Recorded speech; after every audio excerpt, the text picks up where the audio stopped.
সম্মানিত মৎস্যচাষী ভাই ও বন্ধুরা, আশা করি সকলে অনেক বেশি ভালো আছেন। দেশ ও দেশের বাইরে থেকে যারা আমার এই ভিডিওটি দেখছেন তাদের প্রতি আন্তরিক শুভেচ্ছা ও অভিনন্দন জানিয়ে শুরু করছি আমাদের আজকের ভিডিও। ভিডিওতে আপনারা এখন যে মাছের পানাগুলো দেখতে পাচ্ছেন, এগুলো হলো গুলশা মাছের পানা। আপনারা যারা উন্নত মানের গুলশা মাছের পানা চাষ করতে আগ্রহী, তারা ছেলে মাছগুলো আমাদের কাছ থেকে সংগ্রহ করতে পারেন। এই যে দেখুন মাছগুলোর সাইজ, এই মাছগুলো আমরা পিস হিসাবে বিক্রি করতেছি। আপনারা যদি এই মাছগুলি চাষ করতে চান তাহলে আমাদের ভিডিও টাইটেল এবং ভিডিও ডেসক্রিপশন বক্সে আমাদের ফোন নাম্বার দেওয়া আছে। আমাদের সাথে যোগাযোগ করে মাছগুলো সংগ্রহ করতে পারবেন।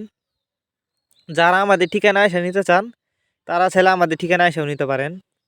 আমাদের যোগাযোগের ঠিকানা ময়মনসিংহ 30 সাল দলা। এই যে দেখেন এক সাইজের মাছ, কোনো বড় ছোটো নাই। এই মাছগুলো আমরা পিস হিসাবে বিক্রি করতেছি। অনেকেই বায়োফ্লক পদ্ধতিতে গুলশা মাছের পোনা চাষ করতে চান, তারা চাইলে এই মাছগুলো বায়োফ্লক পদ্ধতিতেও চাষ করতে পারবেন। অন্য অন্য মাছের তুলনায় গুলশা মাছ দেখতে যতটা সুন্দর, খেতেও অনেকটা সুস্বাদু, যে কারণে গুলশা মাছের প্রচুর চাহিদা। তবে আপনারা আমাদের কাছ থেকে যে কোনো কাপ জাতীয় মাছ থেকে শুরু করে ক্যাটফিশ জাতীয় মাছের চারা পানায় সর্বোচ্চ কম দামে সংগ্রহ করতে পারবেন। ভিউয়ার্স, এই মাছগুলো আজ আমরা হোম ডেলিভারি করতেছি। এই মাছগুলো যত্ন সহকারে আমরা সারা বাংলাদেশে হোম ডেলিভারি করে থাকি, যে কারণে একটা মাছেরও কোনো ক্ষয়ক্ষতি হয় না। তো এই গুলশা মাছের পানা আপনি যদি পুকুরে চাষ করেন, পুকুরে চাষ করতে পারবেন 200 থেকে 250 পিস। আর অবশ্যই ভালো করে পুকুর প্রস্তুতি করে নেবেন। যারা জানেন না তাদের জন্য পুকুর প্রস্তুতি সম্পর্কে আমাদের ভিডিও ডেসক্রিপশন বক্সে দেওয়া থাকবে, দেখে নেবেন। এরপরও যদি আপনাদের বুঝতে কোনো অসুবিধা হয় আমাদের সাথে যোগাযোগ করে জেনে নিতে পারবেন। গুলশা মাছ এটি একটি লাভজনক মাছ, আপনারা অনেকে জানেন, কারণ অন্য অন্য মাছের তুলনায় এই মাছগুলো অল্প সময়ে চাষ করা যায়। আর যারা গুলশা মাছের রেণু চাষ করতে চান তারা চাইলে গুলশা মাছের রেণু আমাদের কাছ থেকে সংগ্রহ করতে পারবেন।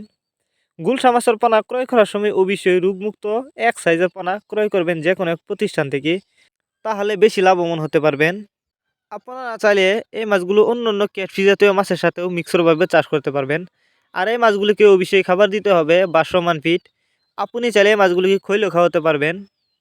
ভিউয়ার্স, আপনি চাইলে ট্যাংরা মাছের পানাও আমাদের কাছ থেকে সংগ্রহ করতে পারবেন।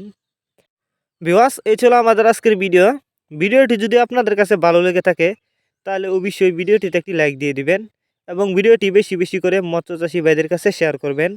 মাছ চাষ সম্পর্কে এরকম নিত্য নতুন ভিডিও পেতে আমাদের ইউটিউব চ্যানেলটি সাবস্ক্রাইব করুন। যারা আগে থেকে সাবস্ক্রাইব করে রেখেছেন তাদেরকে অসংখ্য ধন্যবাদ। আর যারা এখনও চ্যানেলটা সাবস্ক্রাইব করেন নাই, এখনই সাবস্ক্রাইব করে আমাদের সাথেই থাকুন। ভিউয়ার্স, আপনাদের যদি মাছ চাষ সম্পর্কে কিছু বলার থাকে তাহলে অবশ্যই ভিডিওতে কমেন্ট করে জানাতে পারেন। তো সবাই ভালো থাকবেন, খোদা হাফেজ।